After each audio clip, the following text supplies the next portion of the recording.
Very courageous for the time. And in 1960, produced a report called Harvest of Shame. I tried to download the video and I had trouble getting the right format, so I'm just going to give you the audio to the first bit of that, about migrant workers in America.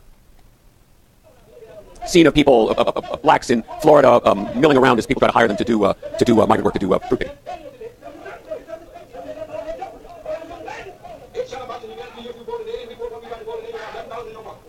This is something in Congo. It has nothing to do with Johannesburg or Cape Town. It is not Nyasaland or Nigeria. This is Florida. These are citizens of the United States, 1960. This is a shape-up for a migrant worker. The hawkers are chanting the going peace rate at the various people. This is the way the humans who harvest the food for the best fed people in the world get hired. One farmer looked at this and said, we used to own our slaves. Now we just rent them. That had an extraordinary effect politically in drawing attention to the situation of migrant workers in America. It would be a long time, and would require Cesar Chavez and a move in California before any serious attempt was made to address the problems, which are still there. But this was, I think, one of the, along with the McCarthy broadcasting, McCarthy hearings, one of the early demonstrations of the power of television, of these images, to rouse public opinion. At the time, I talked to Fred Friendly about this one, as a family friend, and he was talking about this broadcast, and he told a story about Bill Paley, who was the president of CBS when he saw this thing, was a little nervous because they got a lot of flack over the McCarthy stuff. And Paley says to Murrow and Friendly, who's the producer of this, well, what about the other side? And Murrow said, there is no other side. It's not something anybody could say now in American television, where everything we talk about this, everything has to be balanced, even if whatever the story is. Television drives the newsreel effectively out of American life. The newsreel before television, which you watched on Saturday, you went to the movies on Saturday morning or Saturday. You had a couple of short features, some cartoons, a newsreel, and then a double feature. You just go in and watch the movie and then go out again. And who was it? Arla was talking about the lack of bias in broadcasting. Well, this is a newsreel, but you'll see the idea of lack of bias that effectively there's a single point of view, and there's plenty of it in the newsreel, but it's told as if there were as if this were really a matter of fact. This is in regards to the San Francisco General Strike called in 1934, led by the Longshoremen, led by Harry Bridges, an important labor leader of the period. San Francisco was a very strong labor town, left town. That at least hasn't changed. Labor is not there anymore in the port. They didn't containerize the port. It moved to Oakland, but there was a general strike, and this is the. Here are the first pictures of strike paralyzed San Francisco. The quick of a general labor tie-up. Streets are deserted, service cars cease running, and citizens unable to travel remain indoors. Only a few automobiles can operate because most filling stations have exhausted their supplies and can obtain no more gasoline. Motor trucks stand idle where their drivers left them. Very little food is being moved into the city, and with the threat of famine before them, crowds jam the markets. But supplies dwindle rapidly, and there is no meat to be had. To the possibility of mob violence is added fear of pestilence, while on every hand, closed shops give new testimony to the disastrous economic consequence of the strike. So this is not exactly even-handed in its coverage of the strike, but that moves to television, all that function in a different form. Vietnam is certainly I don't say it's a turning point, it's already happened before, but it's the most extensive and dramatic example of the influence of television in shaping national opinion. Dan Rather, Morley Safer, other figures who are still well known in Vietnam are covering the war, countering the excessively optimistic and cheery reports of the military. And it's before the military understand you can't allow this to happen, that you begin to get the embeds and all the control of the press that you got in subsequent conflicts. In Vietnam, that isn't there. These reporters can go where they want, and they do go where they want. Morley Safer films U.S. troops burning houses in a Vietnamese village, and this had a lot to do with turning American sentiment against the war. Let me skip this. Television also has an effect on the process of politics itself. What had been independent political processes are reframed as political spectacles. The State of the Union address, for example, originally, and Paul mentioned it, do you remember why the State of the Union address is central to this course? Michael? The only time the word information appears in the Constitution. The information that the president gave, for a long period it was written. He was written communications. By the 1920s, he's delivering the address, and it's covered on the radio. But it's still an address of the president to Congress, and the president speaks to Congress as the president would speak to Congress people at that level. Here's Eisenhower, I think in 55 or 56, I don't remember. One of those years.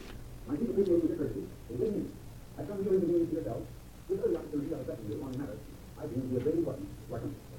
In my first time in the State of the Union, I shall review international situation generally.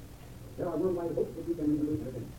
And there are worldwide responsibilities that we must have. And so on, through an enumeration of the programs and the cost and so on and so forth. We are, as listeners, overhearing an address from Eisenhower to the Congress. Probably because of Carter, really Reagan is the master of this. The State of the Union address is transformed into a very different kind of conversation. It's like you think of the talk show, right? It's an ostensibly private conversation between Dave Letterman and whoever's guest is, but it's not a conversation. It's for us, for the studio audience, and for us. The State of the Union address becomes a similar event.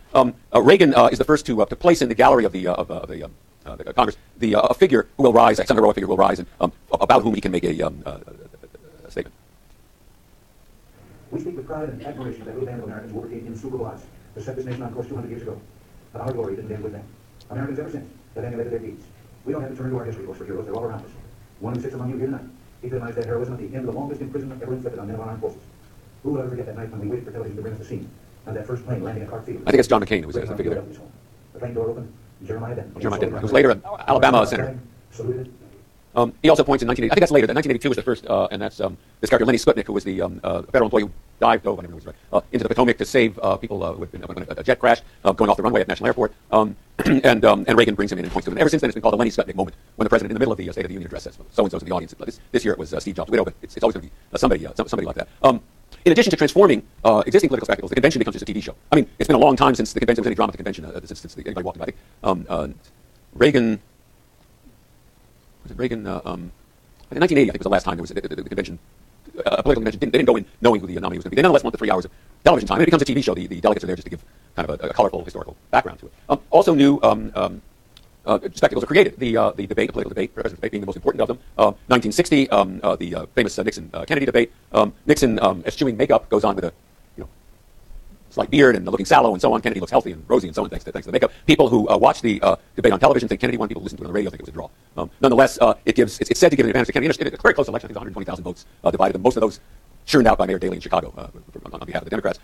They don't have another debate for another 16 years, precisely because one of the other candidates is scared it won't work. And then in the mid-'70s, it becomes a standard, inescapable element of the presidential campaign. What happens to radio? It retreats at first. And starts to invent new formats. Top 50, top 40 radio programming invented in the 1950s, 1960s. Before then, people thought, did he discuss this? I can't remember if he discussed it or not. Before then, people don't want to hear the same song, over and over and over again. And then these two guys in Omaha are sitting in a diner and work at a radio station and notice that after the diner closes and they're cleaning up, the people who work there go and put their quarters into the jukebox and play the same songs people have been listening to all day. And they think, aha, maybe we just want to play the popular songs over and over again. Gives birth to top 40 radio, which then is divided into all these different format radios that we have now, adult-oriented and alternative and new wave and blues and hip-hop and so on and so forth. R&B and hip-hop and so on and so forth. In the mid-'60s, you get public radio and public broadcasting. The first and only successful effort in America to establish a public presence in broadcasting. And some of these shows, all things considered, Garrison Keillor, Very Young Companion, Morning Edition, certainly Car Talk. I don't know why it has to be public radio. Have you listened to Car Talk? That's the one. I think the demographic is, I associate with Fresh Air, which is on NPR. It's a big demographic, but nobody in your demographic listens to Fresh Air. You listen to This American Life. And I remember once going to Terry Gross and Ira Glass did a joint event at Stanford. And there was this audience that was sort of divided. You just have to look at people's shoes, which show they listen to. Talk radio really begins in the 1960s. It actually requires some regulatory changes so that you can have people talking on the radio, ordinary people talking on the radio. Those take place. 1987, the FCC repeals the Fairness Doctrine that actually came in with the original Radio Act, saying, look, there's so many stations out there now, they're not just 2 or 3. We don't need the Fairness Doctrine. That makes possible right-wing talk radio, left-wing talk radio, to the extent there is any. And in general, makes possible these new political formats, the Hannitys and the Limbaughs. There was this effort to establish Air America as a left-wing alternative to those. It crashed and burned a couple of years ago. There just isn't a liberal audience for that kind of format. If there is a liberal audience, that's the equivalent of MSNBC has modestly successful ratings, but they're only about a third or a quarter of those of Fox News. If there is a liberal audience, if you people listen to political, your demographic, and I assume if you listen to political television, it's Jon Stewart, right, or the Colbert Report, which is I suppose the liberal equivalent of that. As I say, I did the Colbert Report. As I say, it's the most harrowing experience of my life. As I say, the interesting thing about talk radio is the extent to which remember listening to Father Coughlin with his "I say to you," and then you listen to Limbaugh. It is pro-choicers that are voting for McCain. I mean, that's who liberals are. Independents and moderates, that's who they are. They're scared to death to be pro-life because they're not going to find those crazy Christians. And those are the ones he's right about. He's exactly right. It is pro-choicers that are voting for McCain.